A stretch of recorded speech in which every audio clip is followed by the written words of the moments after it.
Hello everyone, welcome you all. In last session, we have dealt with polity up to question number 5. In this session, we are going to see from the question number 6 onwards.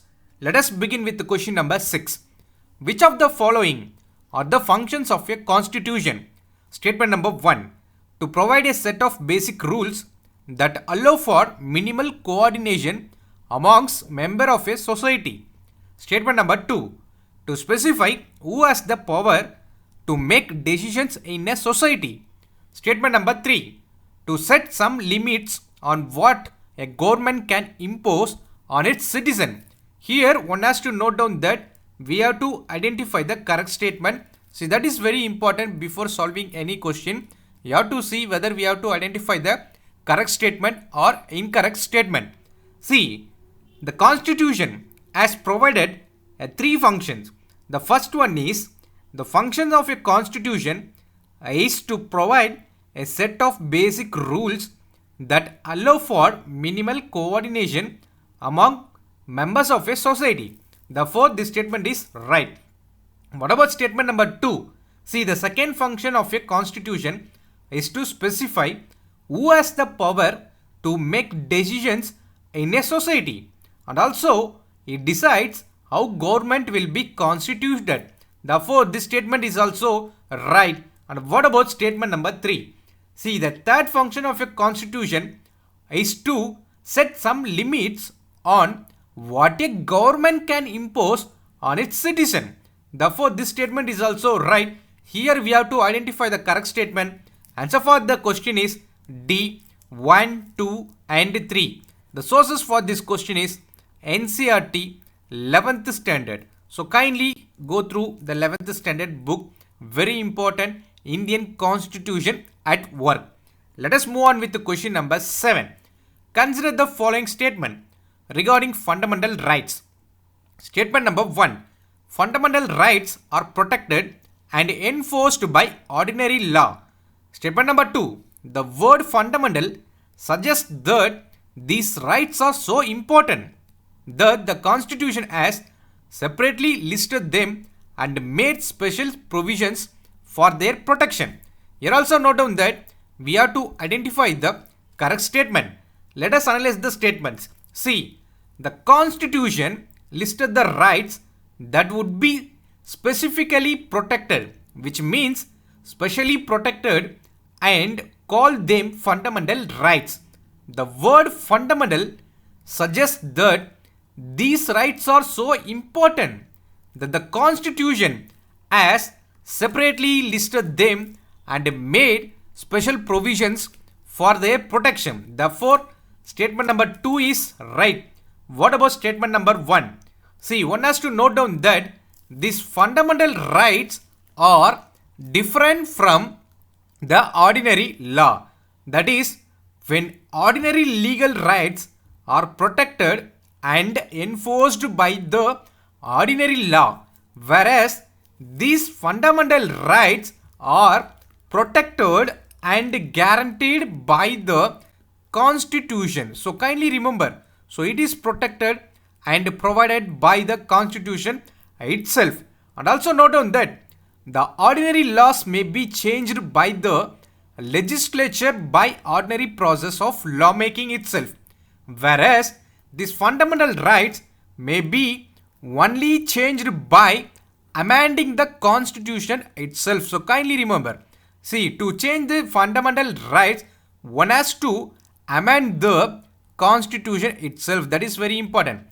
Amending the constitution, the government, that is by legislation, can change these fundamental rights or curtail these fundamental rights by amending the constitution. And also note down that besides, no organ of the government can act in a manner that violates these fundamental rights.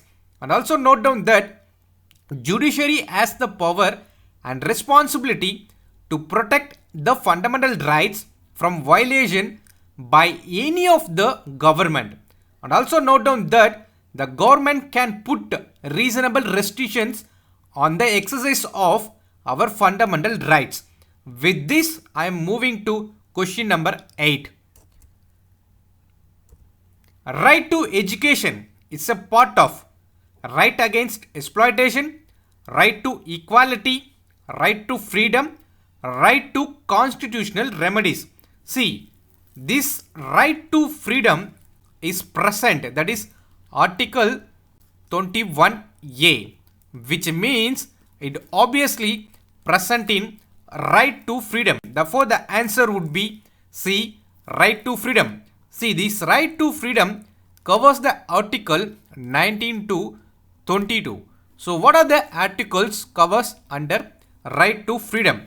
Number 1, Article 19, that is a protection of right to freedom of speech and expression and assemble peacefully, form association or union, move freely throughout the territory of India, reside and settle in any part of India, practice any profession or to carry any occupation, trade or business. So that is nothing but Article 19.